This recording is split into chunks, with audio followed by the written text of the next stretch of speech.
Bonjour Isabelle Floren. Bonjour. Vous êtes députée Modem des Hauts-de-Seine.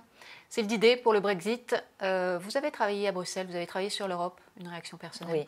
Oui, une réaction de tristesse quand même quand je vois ces parlementaires européens, notamment il y a 2 jours, se tenir la main et quand même pour la majeure partie regretter cette décision.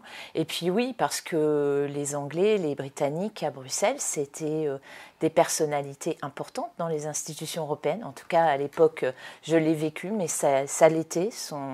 Alors voilà, moi ce que je souhaite maintenant, c'est que la négociation puisse avancer. La séparation se passe au mieux. Oui, et puis on se dit que c'est qu'un au revoir. C'est ce qu'ils ont chanté l'autre soir. Les municipales, c'est pas très bien parti pour la majorité à Paris.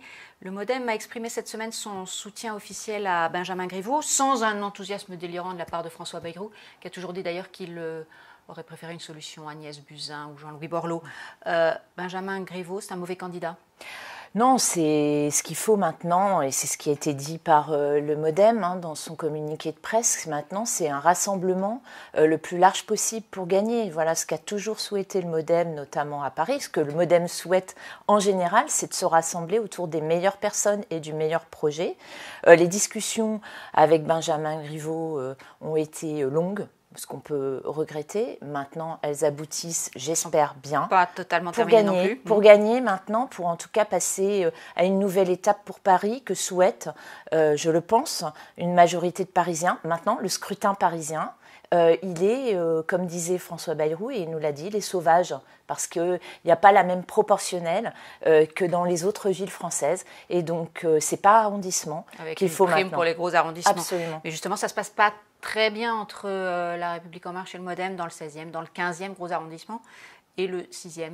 Souhaitons maintenant que les choses avancent. Je fais confiance à Marielle de Sarnez pour mener ces discussions dans ces arrondissements. Effectivement, dans le 16e, il y a des équipes sortantes, si vous voulez. Il faut que aussi La République En Marche en tienne compte. Nous étions, et le Modem était engagé dans des majorités, dans certains arrondissements, avec des conseillers de Paris, avec des adjoints, avec des conseillers. Donc on ne peut pas faire table rase du passé. Eh bien non, c'est ce qu'on a toujours dit. C'est ce qu'on a toujours dit. Notre implication dans les majorités précédentes avec des hommes et des femmes, avec qui, pour certains, nous voulons continuer. Cette volonté de rassemblement, donc, elle est plus du fait du Modem que de La République En Marche. Je pense qu'en tout cas sur Paris, il serait bien heureux de se rassembler pour gagner. Il faut que Benjamin Griveaux aussi l'entende. Édouard Philippe, le Premier ministre, il a annoncé qu'il serait tête de liste au Havre. Il a dit que s'il gagnait, il restait à Matignon. Qu'est-ce qui se passe s'il perd? Il va gagner, moi je pense, en tout cas il part gagnant. D'après ce que je comprends, il est havrais, il est ancien maire du Havre. Je pense que c'est une bonne chose pour les Havrais. Et puis c'est une bonne chose pour lui aussi. Il avait envie, je pense, de ce que j'ai compris, de retourner devant les électeurs de sa ville, notamment de repasser au suffrage après ces années, après 6 ans, puisqu'il ne s'était pas présenté depuis 2014. Et donc de se frotter au suffrage universel, c'est important pour un Premier ministre en exercice? Oui, c'est important. Je pense la légitimité, il le sait très bien. On la tient toujours de nos électeurs. Cette légitimité est importante pour lui. En plus, au Havre, il a toujours dit, depuis des mois, il en parle. Donc, c'est une bonne décision. C'est pas une façon un peu ancienne de faire la politique en disant bon, j'y vais, mais en même temps, si je suis élu, je ne serai pas. Beaucoup l'ont fait avant lui. Certains l'ont fait avant lui, et notamment de ses entre guillemets mentors. Alain Juppé l'avait fait en son temps, et Jacques Chaban-Delmas aussi à Bordeaux. Et écoutez, moi, je pense que c'est toujours important. Et pour le Premier ministre qui vit une période pas simple de gouvernement et à la avec tête du le risque de manifestation, il y en aura d'ailleurs de la CGT dès aujourd'hui. Bien sûr, il y en a toujours. Et alors, jamais échec, quelles conséquences? J'ai du mal à l'envisager. La conséquence, évidemment, après, on prend des décisions en fonction des résultats. Je vous dis, je pense qu'il part avec un mental fort quand même sur le Havre, et aussi des atouts, une équipe de gens quand même soudés autour de lui. Je connais certains qui sont avec moi à l'Assemblée nationale ou au Sénat, sont des personnalités importantes de terrain. Donc je pense que les Havrais le savent et lui feront confiance. La majorité, les affrontements entre Benjamin Griveaux et Cédric Villani, les municipales en général, ça provoque des frustrations. Tout cela a des conséquences. Comment elle se porte à mi-mandat, cette majorité ? La majorité, elle doit progresser dans l'union, toujours dans la cohésion. Alors on voit bien que les municipales, c'est une période de tension, notamment pour La République En Marche, qui est un parti jeune. Nous avons connu ça, nous, avec le MoDem, il y a dizaines d'années, lors de nos premières municipales. C'est pas simple de s'implanter localement, de construire un parti. On sait qu'un parti, ça se construit avec des élus locaux. On peut regretter certains choix.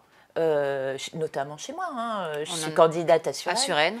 Et je regrette effectivement, il y a complètement le choix de La République En Marche chez moi d'avoir soutenu pas assez pour vous pas assez pris en compte la situation. Absolument. Et les alliances anciennes et les implantations. Voilà, nous avons toujours dit avec le MoDem, regardons les hommes et les femmes, regardons les projets et travaillons en cohérence aussi. Entre nos deux formations politiques, rien n'est perdu. Dans la majeure partie des cas, nous sommes en alliance et il y a eu des frictions. Espérons que les résultats du 15 et du 22 mars mettent les choses au clair et remettent les pendules à l'heure. Jean-Louis Bourlanges, une figure de votre mouvement, a eu moi assez critique à la fois sur la majorité. Il dit on n'aurait pas dû organiser la majorité comme on l'a fait, a-t-il dit sur France Inter cette semaine. On n'aurait pas dû écraser les sensibilités politiques.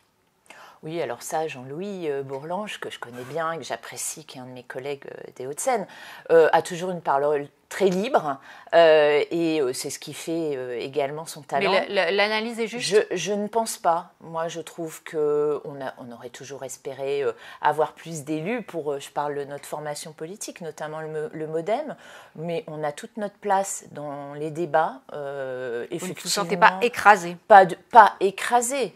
On a toujours l'ambition d'être plus écoutés. Il aurait fallu d'ailleurs, peut-être qu'on nous écoute plus durant ces 2 dernières années. En cela, je rejoins Jean-Louis dans son analyse. Maintenant, écrasé, je peux pas dire ce terme n'est pas juste. Écoutez, justement, sur la réforme des retraites, la conférence de financement a été installée par le Premier ministre.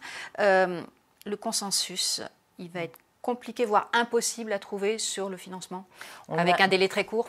On a une ambition importante, c'est un projet comme jamais, cette réforme, mettre fin à 42 régimes, c'est un travail colossal, on le sait très bien. Ce qui est important pour nous, c'est justement qu'il y ait cette conférence et cette démocratie, entre guillemets, sociale, c'est-à-dire ces partenaires sociaux représentant les salariés, représentant les employeurs, à qui on fait confiance pour trouver un accord et un équilibre budgétaire. On fait confiance, mais le Premier ministre a quand même dit, à la fin, s'il n'y a pas de consensus trouvé, l'âge pivot revient.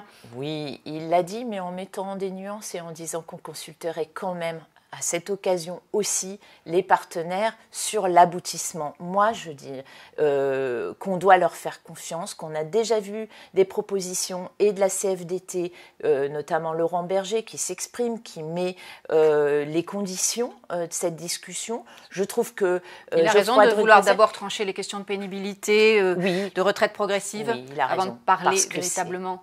Parce que c'est un de l'équilibre financier. Au MoDem, on l'a toujours pensé que la question de la pénibilité est un enjeu, qu'il faut la réfléchir, et ça va être toute la discussion avec les partenaires, il faut peut-être la réfléchir par métier, par branche, et que là, il y a tout un travail à faire qui n'avait pas été forcément fait ou mal compris dans le compte pénibilité. On entend Laurent Berger en parler. Évidemment, il y a des spécificités, et ce système d'avoir droit à plus de retraite ou de partir plus tôt, donc l'équilibre pas en tenant compte de la pénibilité est un élément important. Donc en cela, on rejoint Laurent Berger. 13 000 amendements étaient déposés hier en fin de journée sur le projet de texte.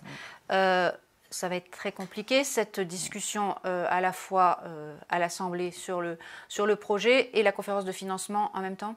Oui, c'est une obstruction parlementaire. On ne l'avait pas connue depuis le début de la mandature de façon aussi importante. Elle a existé sous les précédentes mandatures, 13 000 amendements, vous savez, c'est des virgules, des mots qui changent, notamment de la France Insoumise, qui est à l'origine de cette grande partie d'amendements.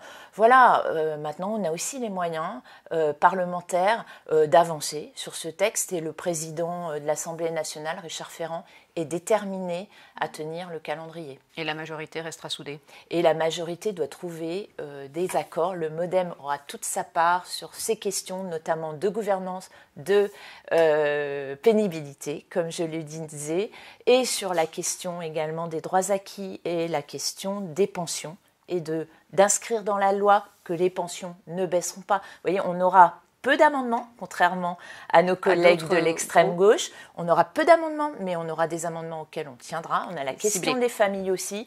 Donc vraiment, on sera pleinement engagé dans cette majorité. Merci Isabelle Florennes. Merci à vous.